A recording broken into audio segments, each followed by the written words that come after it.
অনুশোচনা হৈছে বা আপুনি অনুতপ্ত হৈছে তেন্তে আপোনাৰ আধা দুখ মৰি শুনিব। তেতিয়া কৈছে গৈ যে আমি কি কৰিলোঁ ঋষিৰ গলত আনি সাপ পৰীক্ষিত গৃহে গৈ পাইলা ৰাজা খেদ বিপৰীত গৈ ৰজাই ঘৰত গৈ খেদ কৰিছে অনুশোচনা কৰিছে মই সেইটো কাম কৰিব নালাগিছিল মই ভকত হয় তেওঁ নিজে ভকত তেওঁৰ গৰ্ভতে প্ৰভু ভগৱন্তক দেখা পাই আহিছে সেইকাৰণে তেওঁৰ নামটো পৰীক্ষিত গৰ্ভতে তেওঁ পৰীক্ষা কৰিছে প্ৰভু ভগৱন্তক শৰীৰে গৰ্ভত তেওঁ দেখা পাইছে ব্ৰহ্মস্তৰ পৰা ব্ৰহ্ম বানৰ পৰা তেওঁ প্ৰভু ভগৱন্তই গৰ্ভতে ৰক্ষা কৰি আহিছে আৰু আজি সেই গৰ্ভৰ ৰক্ষা কৰা প্ৰভু ভগৱন্ত কৃষ্ণক ধ্যান কৰি থকা এজন ভকতক এনে কাম মই কৰিব নালাগিছিল নিশ্চয় মই জানিছোঁ ইয়াৰ মোৰ কিবা এটা অপৰাধ হৈছে আৰু এই অপৰাধৰ কাৰণটোনো কোন কি কাৰণে হৈছে এই কথাষাৰ মনতে আলোচনা কৰিছে বা ঘৰত ভাবিছে মনত গুণন্ত ৰাজা বশীৰ অধুমুখ কৃষ্ণক ধ্যানময়ী পৰম নিষ্পাপ তাহান কান্ধত দিলো মই মৰাশাপ প্ৰভু ভগৱন্ত কৃষ্ণক আৰাধনা কৰি থকা এজন ভকতৰ কান্ধত মই মৰাশা পাৰি দিছোঁ এটা বিপৰ্যয় কৰিলোঁ যিটো বিপৰ্যয়ৰ কাৰণে কি হ'ব বুলি কৈছে আৰু কি কৰিলোঁ ঈশ্বৰকো অৱহেলা কৰিলোঁ লগতে হৈবেক আপদ জানো অচিৰকালতে যিহেতু ভকতৰ ওপৰত যেতিয়া অত্যাচাৰ কৰিলোঁ ভকতৰ ওপৰত যেতিয়া প্ৰভাৱ বিস্তাৰ কৰিলোঁ নিশ্চয়কৈ কিন্তু অচিৰকালতে মোৰ জীৱনত প্ৰমাণ আহিব বা আপদ আহিব আমি চৌপাশত দেখিছোঁ ভকতে কিন্তু ক্ষমা কৰিব পাৰে ক্ষমা যদি নাথাকিলেহেঁতেন ক্ষমা যদি নহ'লেহেঁতেন পৃথিৱীত ধৰ্ম বৰ্তি নাথাকিলেহেঁতেন কাৰণ ইতিমধ্যে তিনিটা যুগত তিনি পদ ভৰি গুচিয়ে গৈছে শেষত মাত্ৰ সত্য পদটো ৰৈ আছিল আৰু সেই মুহূৰ্ততে মানে পৰীক্ষিত আহি পাইছিল পৰীক্ষিত সেই কলিৰ প্ৰভাৱৰ পৰা ধৰ্মৰ চাৰিটা আকৌ জোৰাইছে গতিকে সত্য শৌচ ক্ষমা দয়া এই চাৰিটা বস্তু যেতিয়ালৈকে সমাজত বৰ্তি থাকিব তেতিয়ালৈকে ধৰ্ম ৰৈ থাকিব ক্ষমা কোনে কৰিছে ক্ষমা দ্ৰৌপদীয়ে কৰিছে কেনেকৈ ক্ষমা কৰিছে তেওঁৰ পুত্ৰৰ শিৰচ্ছেদ কৰি দিয়া সেই আততায়ীজনকো গৌতমীৰ পুত্ৰ অৰ্থাৎ গুৰুপুত্ৰ বুলি ক্ষমা কৰিছে সেইকাৰণে দ্ৰৌপদী ভকতৰ শৰীৰত অনা হৈছে আৰু যিহেতু পৰীক্ষিতো এজন ভকত সেইকাৰণে সেই ভকতজনে অকণমান সময়ৰ কাৰণে কাৰোবাৰ প্ৰভাৱত পৰি কিবা এটা বেয়া কাম কৰাৰ লগে লগে তেওঁ মনত অনুশোচনা কৰিছে আৰু অনুশোচনা কৰাৰ লগে লগে তেওঁ আকৌ চিন্তা কৰিছে যে ধিক ধিক মুনি মুখ বুলি কৰন্ত বিলাপ যেন লাগে এখনে ফলুক পাপ মূৰ আওৰ যেন নকৰোঁ ইমত পাপ ভূৰ যি প্ৰমাণ হ'ব লগা আছে এতিয়াই হওক আৰু যাতে আৰু আমি প্ৰমাণৰ ভাগি হ'ব নালাগে সেই বুলি তেওঁ নিজে পাপৰ প্ৰায়শ্চিত্ত ল'বৰ কাৰণে সাজু হৈছে সেইকাৰণে নিজে প্ৰাৰ্থনা কৰিছে কি বুলি প্ৰাৰ্থনা কৰিছে অসাপনহে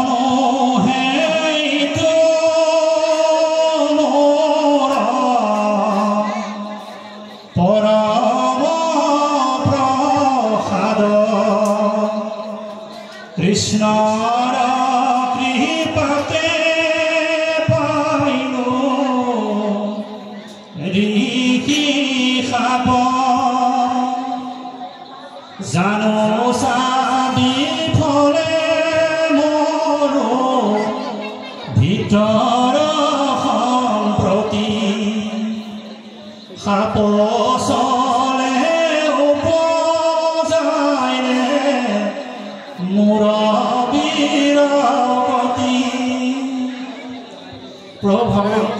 প্ৰভু ভগৱন্তৰ কৃপা আছে প্ৰভু ভগৱন্তৰ ইচ্ছা কৰি মোক শক্তি দিয়াইছে কি কাৰণে শক্তি দিয়াইছে যে মই সংসাৰৰ মায়াৰ মাজত সোমাই পেলাই প্ৰভু ভগৱন্তক পাহৰিব জানোচা বিফলে মোৰ ভিতৰৰ সম্পত্তি সাপ চলে উপজাইলে সেইকাৰণে কৈছে সাপ নহয় এইটো মোৰ পৰম প্ৰসাদ মই যি সাপ পাইছোঁ বুলি কৈছে এই সাপ আচলতে পৰম এক প্ৰসাদ আৰু সেই প্ৰসাদ প্ৰভু ভগৱন্ত কৃষ্ণৰ যোগেদিহে আহে এতিয়া আমাৰ সমাজত দেখোঁ কেতিয়াবা কিছুমান ঘৰত বহুদিন ধৰি নামো নকৰে পাঠো নকৰে কিন্তু যেতিয়া কাৰোবাৰ কাণ নৰিয়া হয় তেতিয়া কিন্তু নাম পাঠ আগ কৰে তেতিয়া আমি ক'ব পাৰোঁ নেকি যে নাম আৰু পাঠৰ কাৰণে প্ৰভু ভগৱন্তই তেওঁক নৰিয়া কৰিয়ে দিছে বা ঘৰখনলৈ কিবা অমংগল নহ'লে মানে প্ৰভু ভগৱন্তৰ গুণানুকীৰ্তন শ্ৰৱণ কৰাৰ কথা কিন্তু নাভাবে সেইকাৰণে কোৱা হৈছে যে সমস্তখিনি প্ৰভু ভগৱন্তৰ কৃপাত হৈছে প্ৰভু ভগৱন্তই আপোনাৰ ঘৰখনত নাম পাঠৰ ব্যৱস্থা কৰাৰ কথা ভাবিছে সেইকাৰণে ঘৰখনলৈ আপোনাৰ আপত নামি আহিছে আপত নমাই দিছে সেই ব্যৱস্থাটো নহ'বৰ কাৰণে কিন্তু ঘৰখনত সেইকাৰণে সদায় আপত অমংগল বিপৰ্যয় এইবিলাক নহ'বৰ কাৰণে সদায় নিত্য নৈমিত্তিকভাৱে এই ব্যৱস্থাবিলাক কৰিব লাগে কিন্তু আমাৰ সমাজত হয় কি কিবা এটা নোহোৱালৈকে নকৰে আৰু যেতিয়া কিবা এটা হয় তেতিয়াহে কিন্তু নাম বা পাঠ বা কিবা এটা ব্যৱস্থা কৰিবৰ কাৰণে ব্যৱস্থা কৰে সেইকাৰণে সেইটো কিন্তু হ'ব নালাগে আৰু যদি সেইটো হয় তেতিয়া আমি ভাবিম যে আপোনাৰ ঘৰখনত যদি কিবা অপায় অমংগল হৈছে তেন্তে প্ৰভু ভগৱন্তৰ কৃপা প্ৰভু ভগৱন্তই ভাবিছে যে আপোনাৰ ঘৰখনত নাম আৰু ভকতৰ আগমন ঘটক ঘৰখন শুদ্ধ কৰিবৰ কাৰণে এই শুদ্ধ ব্যৱস্থাটো আপোনাৰ ঘৰখনত সদায় লাগিব কি শুদ্ধ ব্যৱস্থা যে যিখন ঘৰত আজি বহু ঘৰ দেখিছোঁ যিবিলাক ঘৰ ডাঙৰ ডাঙৰ দালান বনাইছে অট্টালিকা বনাইছে কিন্তু প্ৰভু ভগৱন্তৰ জেগাডোখৰ ৰাখিবৰ কাৰণে অকণমান ঠাইৰ অভাৱ হৈছে গুৰু আসনখন তেওঁলোকৰ ঘৰত নায়েই কিবা কাৰণত যদি অকণমান কীৰ্তন বা ঘোষা জেগাখনত থৈছে তাকো তেওঁ চুকত অকণমান ব্যৱস্থা কৰি ৰাখিছে সেইটো হ'ব নালাগে যদি এখন ঘৰত যিখন ঘৰত গুৰু আসন নাই সেই ঘৰখনেই হৈছে মুণ্ডবিহীন এখন শৰীৰৰ মুণ্ডবিহীন শৰীৰটো যেনেকুৱা তেনেকুৱা গতিকে আমাৰ ঘৰখনত যদি আপুনি সমস্ত অকল্যাণ সমস্ত দুখ দুৰ্গতি বা পৰিত্ৰাণ পাব বিচাৰিছে তেন্তে ঘৰ এখনত কিন্তু আপুনি এই ব্যৱস্থাটো কৰিব লাগিব আৰু গুৰুজনে তাৰ ব্যৱস্থা কৰি ৰাখিছে যে লিখিছে গুৰুজনে কি বুলি লিখিছে যি ঘৰখনত পৰম বৈষ্ণৱ সাধুৰ সং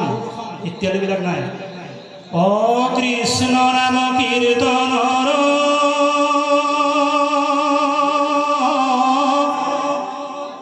নদী নাই জিঠানত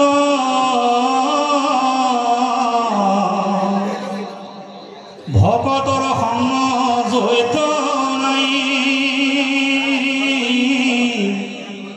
ব্ৰহ্মাৰ ভুৱন ভৈলেও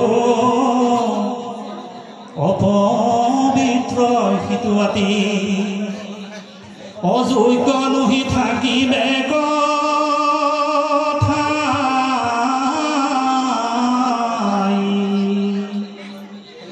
যদি আপোনাৰ ঘৰখন বনাইছে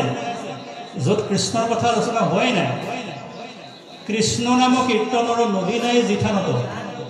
ভকত বৈষ্ণৱৰ য'ত যদি আগমন ঘটা নাই সেইখন ঘৰ কিন্তু গৃহ বুলি কোৱা নাই